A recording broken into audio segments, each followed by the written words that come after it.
My collection of temporal offset videos, which I have posted only on my YouTube channel in the Temporal Offset playlist, deviates from my normal kinetic string art videos.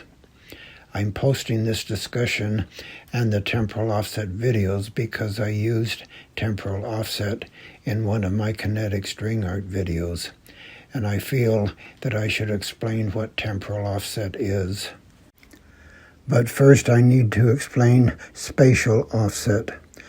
A large part of depth perception comes from the fact that we have two eyes with a small separation, usually between 2 and 3 inches.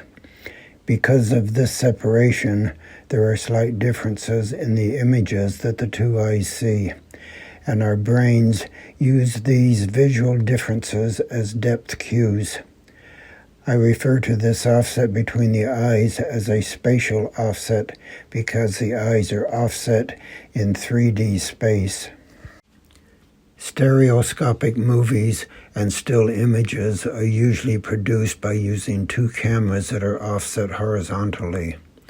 I again refer to this offset as a spatial offset because the cameras are offset in 3D space. The two cameras produce two images that represent what the left and the right eye would see if they were separated by the same distance as the cameras. When these two images are presented to the eyes independently, that is, one eye sees one image and the other eye sees the other image, depth is perceived, again because of the slight differences in the two images. So, if spatial offset is a separation in 3D space, what is temporal offset? As the word implies, temporal offset is a separation in time. Let me explain. If a two-dimensional movie has mostly horizontal motion, such as the view from a moving train, as you are now seeing, any two adjacent frames from the movie have an inherent spatial offset. This is because, after one frame of the movie is shot, the scene moves horizontally before the next frame is shot.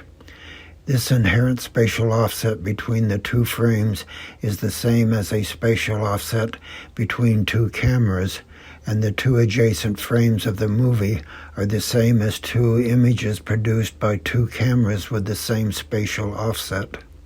So, if two adjacent frames of this train video, which is what you are now seeing, are the same as two images shot from spatially offset cameras, then if the two adjacent frames are presented to the eyes independently, depth will be perceived because of the slight differences in the two images. If you view these two images that you are seeing with the cross-eyed method, you will perceive depth in the image. I refer to this offset between frames presented to the eyes as a temporal offset because there is a time delay between when one eye sees a particular frame and when the other eye sees the same frame.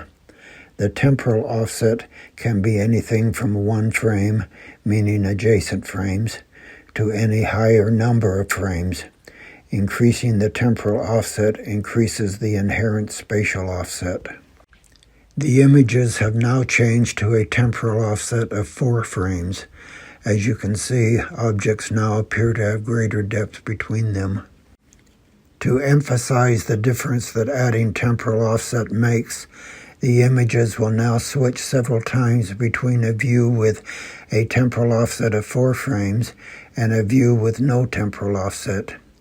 You should see them change from a significant depth because of the temporal offset of 4 frames to no depth when all temporal offset is removed. This is a temporal offset of 4 frames. This is 0 frames. This is 4 frames. This is 0 frames. This is 4 frames. This is 0 frames. What you are now seeing is the entire train video with a temporal offset of 2 frames. you should be able to see significant depth between objects.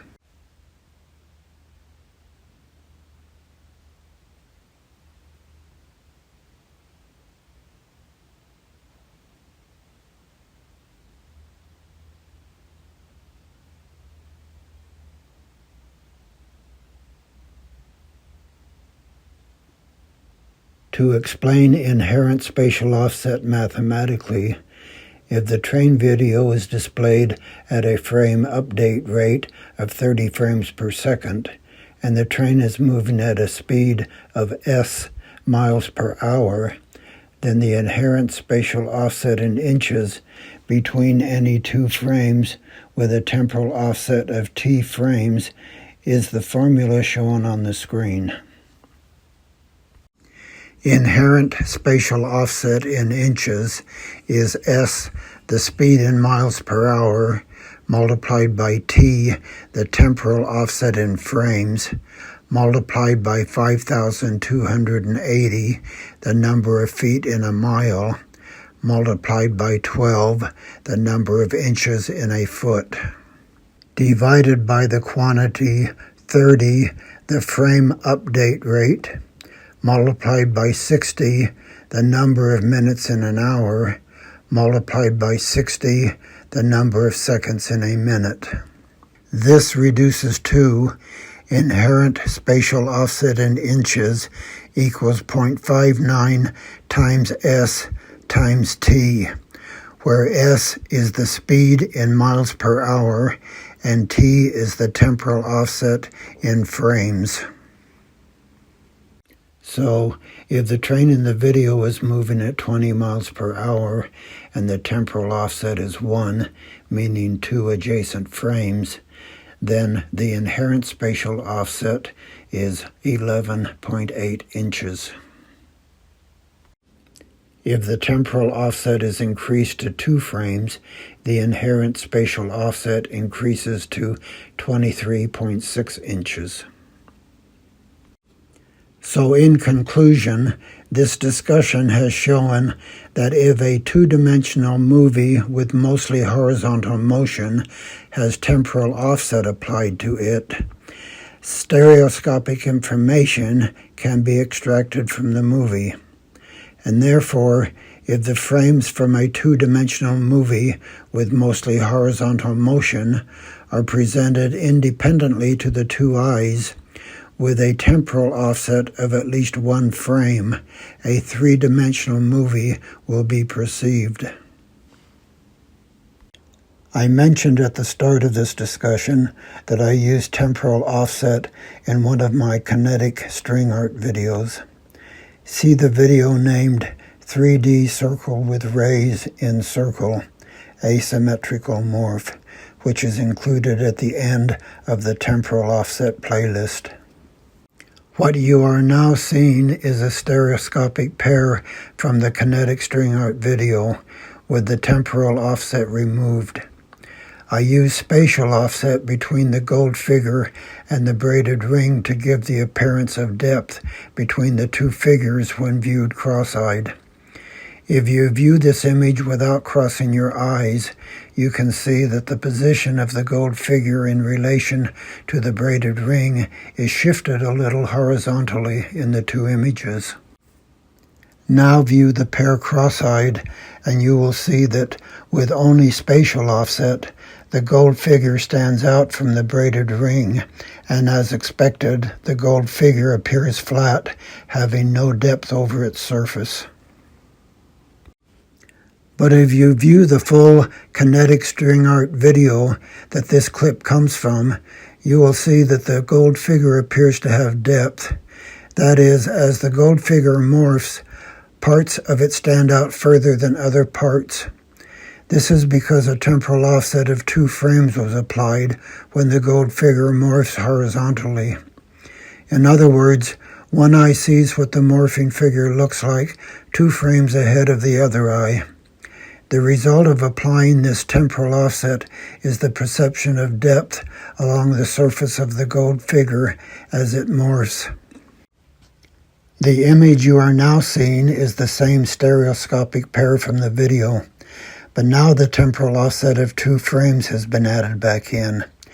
You should now see that the gold figure not only stands out above the braided ring, but it also has depth along its surface. To emphasize the difference that adding temporal offset makes, the images will now switch several times between a view with a temporal offset of 2 frames and a view with no temporal offset.